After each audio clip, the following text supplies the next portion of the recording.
ผมไม่เก่งผมไม่เก่ง bà อ๋อ nó không vai hay lấy con câu đi ai hay lấy nơi mà này ai chứ cho mình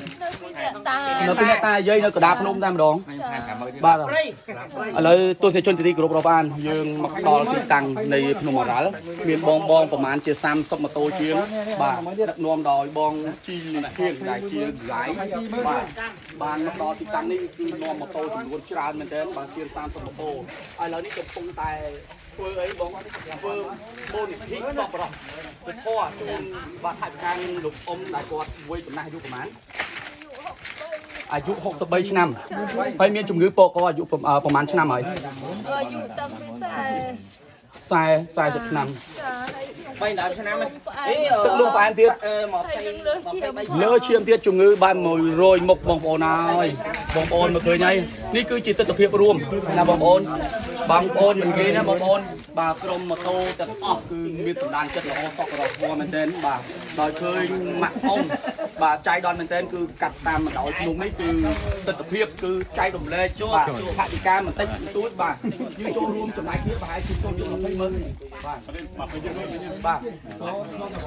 លើដឹងថា20ជាងម៉ឺនយើងអត់ដឹងថាប្រហែលទេគឺបងជាលីហៀងគឺគាត់ជាអ្នកដើមកំណត់ជួយដើមទាំងអស់គ្នាបាទមិនមែនត្រឹមតែខ្ញុំទេអញ្ចឹងបងប្អូនទាំងអស់គ្នាគឺផាវិការទាំងអស់នេះគឺជួយអ៊ំស្រីដើម្បីធ្វើការព្យាបាលនៃជំងឺពកករបស់គាត់តែម្ដង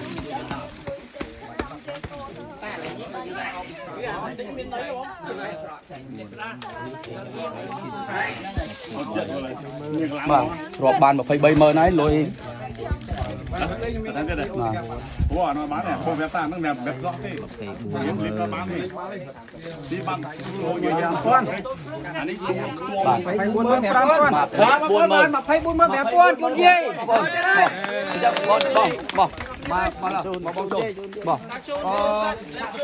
គឺរួមបងប្អូនចំណាយទាំងគ្នាបាទ24000 រៀលជូនលោកអ៊ំសារអីក៏ខាចុះហើយក៏យកទៅមើលជំងឺតាមអ្វីដែលអ៊ំត្រូវការនិយាយបើថាព្រោះថាបច្ច័យជូនពរបងប្អូនទាំងអស់គ្នាបាទរួមដំណើរទាំងអស់គ្នាដែលបានជួយខ្ញុំផងដែរហើយជួយបានដល់លោកយាយទៀតនេះជាគុណតំណែងល្អបំផុតបាទខ្មែរគឺកន្លែងហ្នឹងគេថាខ្មែរត្រូវតែជួយខ្មែរក្តីស្រឡាញ់ធំធេងបំផុតហើយខ្ញុំនៅតែតស៊ូបន្តទៅជាមួយបងទោះបីតែឧបសគ្គយ៉ាងណាក៏ដោយបាទលោកយាយអរគុណលោកយាយណាបាទអរគុណបើយើងកុំនិយាយអីទេបាទអរគុណជួយគាត់ឲ្យថវិកាលោកយាយទៀតមានកន្លះគ្រឹះហ្មងដើមអីអានោះវាចឹង